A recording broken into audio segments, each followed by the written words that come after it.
Good evening, guys, and welcome to my channel. My name's Adrian, and today we're here to talk about EPL Supercoach. It's a brand new game introduced by the people from Supercoach, and people like me, we're pretty happy about this. We've been playing fantasy FPL for quite a number of years now, and after last season, I think I've started to get the grasp of FPL, even though I've been playing it for bloody 20 years now.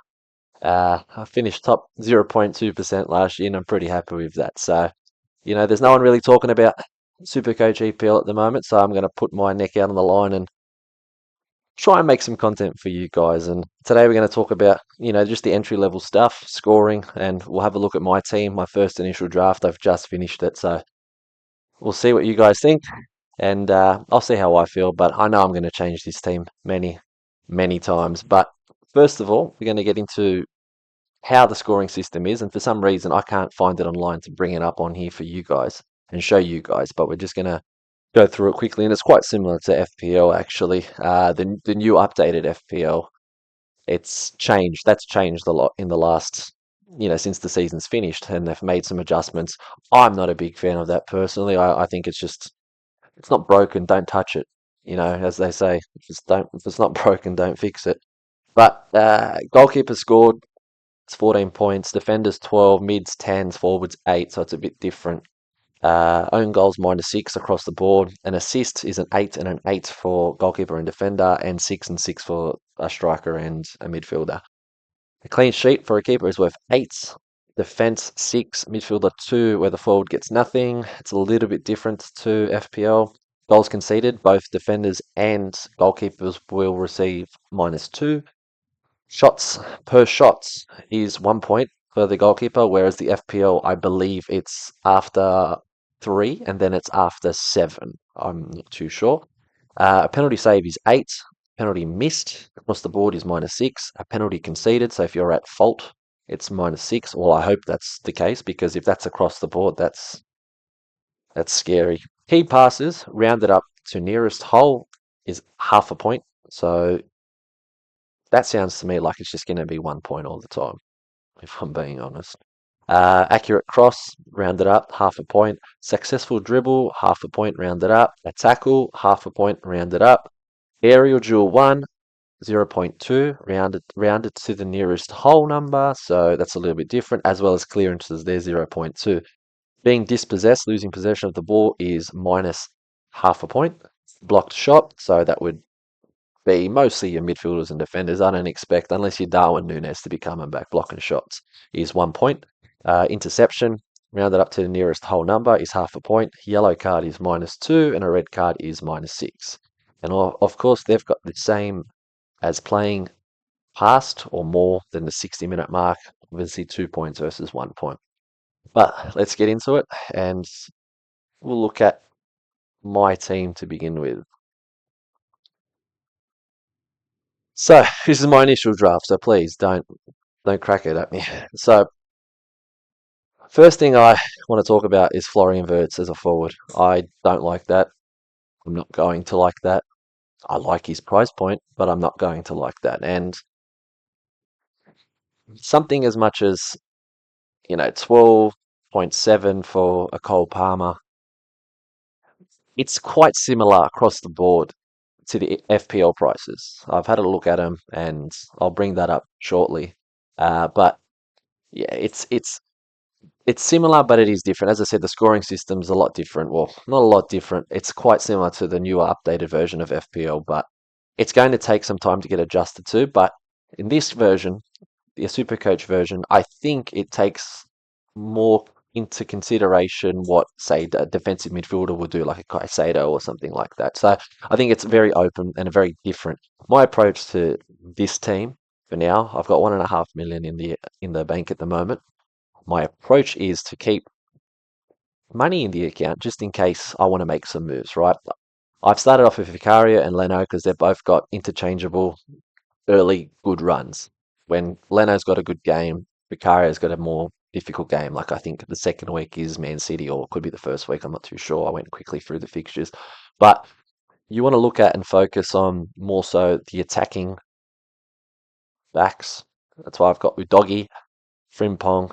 Ponsa is just at a good, like very, very good price point.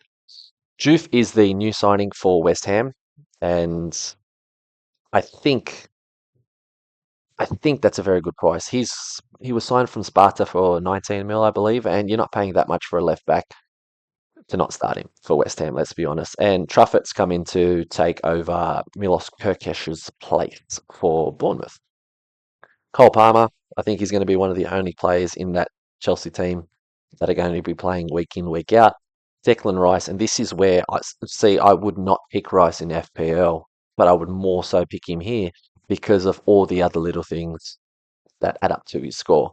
Elliot Anderson, same thing. He's been brought into Nottingham Forest to stay there and take command of that midfield. He'll win you the interceptions. He'll win you those battles in the air in the midfield. He's strong in the midfield, and that's where he gets a lot of his little points.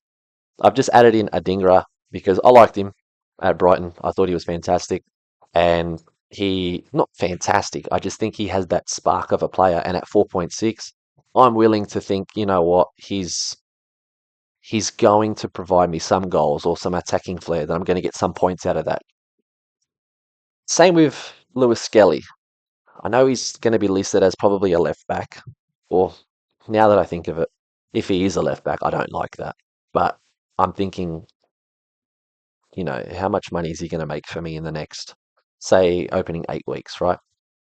Saka, he started off the season last year very well, and he finished off when he was playing because at the back end of last year, he wasn't playing as much because they were getting ready for the Champions League. They were getting ready for whatever it was, and he wasn't playing. They were out of the title race by then. So the back end of the Premier League season, he wasn't playing as much.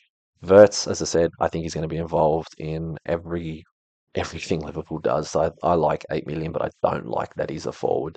And Kudus for 6.5. That guy is going to tear it up for Tottenham. I am 100% sure he's absolutely going to kill it for him, just the way that they play. But in saying that, in my head, I've got it the way that they played under Ange. That's how they're going to play now. But Thomas Frank, same thing, very similar. He was heavily reliant on Embuemo from the right side and coming in, cutting in. I can see Kudus being that player for Thomas Frank next season, and I think he's going to, you know, take that next step up as a player. I think the 55 million that they got for him, or paid for him, I think it's quite cheap, considering that they wanted 75, 80 million the season before. But they're your opening fixtures. And one team I wanted to target was Everton because they've got Leeds to start the season and they've got a couple good games. And I just don't want to buy Pickford. I can't justify that price. But like I said, I might. The first thing you can say is I've got no Haaland and I've got no Salah. But as I said, this is my first draft. I'm just literally put this on maybe half an hour ago, and I've just gone, okay, this is what I think.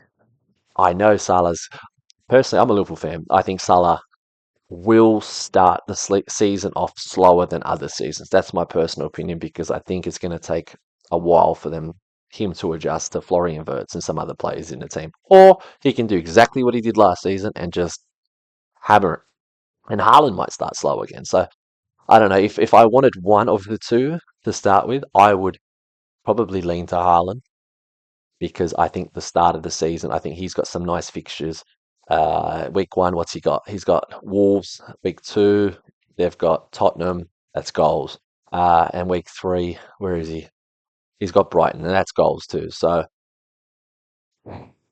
that's someone I'd look at, but I would have to sacrifice Saka, and then it's probably an Anderson or someone else to go smaller. I don't know. I don't know if that's something I want to do yet. I haven't looked too far into this yet, but it's different. I'm going to go to my FPL.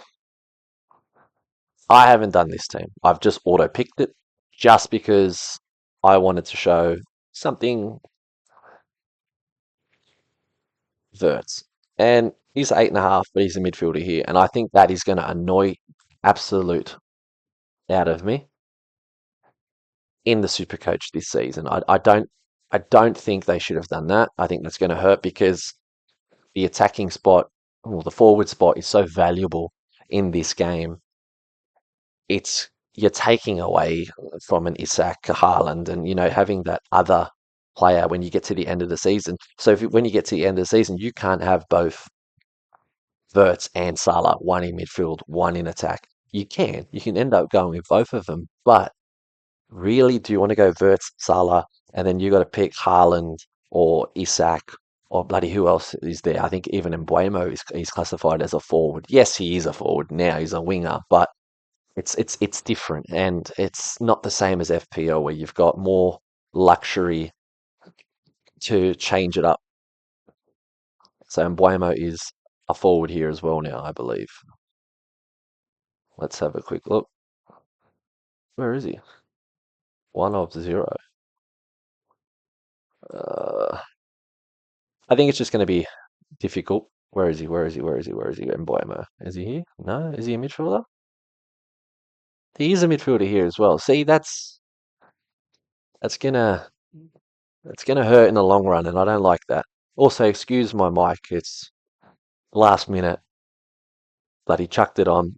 The computer's mic isn't sensational, so we've gone with this. But yeah, look, you can compare like Cunha. He's in midfield now. He's not a forward anymore. I like that. I like the fact that you can have Cunha in the mid and not take away from up front. But I think now in this season, you will look more into players like the Declan Rices with all these newer stuffs on the FPL. But we're not talking about FPL. We're going to talk about this, as I've said. Um, yeah, it's just an early draft. I don't really know what I want to do. I want to keep money in the bank just to make sure, I've got the possibility of making transfers. I don't want to make transfers early on. I've played NRL Supercoach. I've done that. I did that for a couple of years. I'm not doing it this year. I'm way too busy with my own stuff and work, but it's something that I'd like to look into and see maybe different tactics.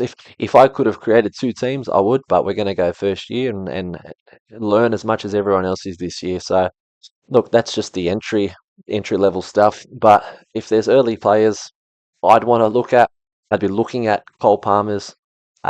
He's locked on. I can't go against anyone talking about the big players. I really can't, and I'm gonna hate myself like I do every single year with FPL. I'm gonna hate myself with picking the wrong expensive player to start the season.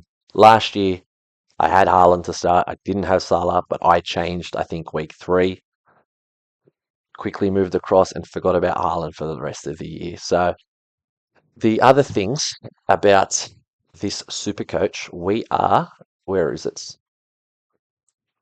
We are given 44 trades this season. So you get 44 trades for the season.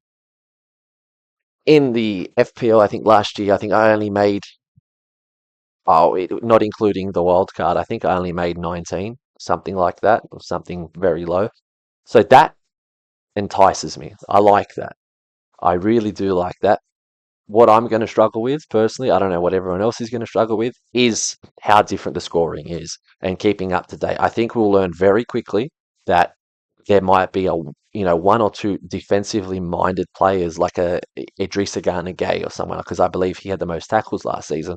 He might become valuable, and we need to just figure out, we're all going to end up finding it out together, but we're going to go, okay, this player is valuable. This one's not. He's not worth it. And then I don't know. It's just going to be learning altogether because it is the first year, and we're going to see what we can do. But yeah, that's pretty much it. I don't know if there's anything else to really say with the introduction to this game. I'm looking forward to it. I'm going to run both FPL and Supercoach. I'm going to definitely focus on Supercoach. I know when I played the NRL version, I was very heavily invested. The only thing that I don't like about this is the prizes. 2 grand for first? I don't know. That doesn't seem like a lot to me. And I know it's the first year, but there's going to be a lot of people playing. There's a lot of EPL fans in Australia, and a lot of people have been waiting for a Supercoach EPL for a very long time. So I don't know. Hopefully they change that. Hopefully they realize there is a lot of people that want to play and want to get involved, and we'll see what happens. I think there should be an adjustment made. I think the weekly prizes were 500 a week, which is all right. We'll see. And like I said, I'm keen to learn and keen to understand this all together, all of us, and we'll figure it out pretty quickly. And it's a game that you do have to learn very fast, otherwise you get left behind. You're going to end up in the back half of the field, and a lot of people to chase. So yeah, there's just a bit of an introduction. Welcome, thank you, and yeah, I'll probably provide some more content throughout the season.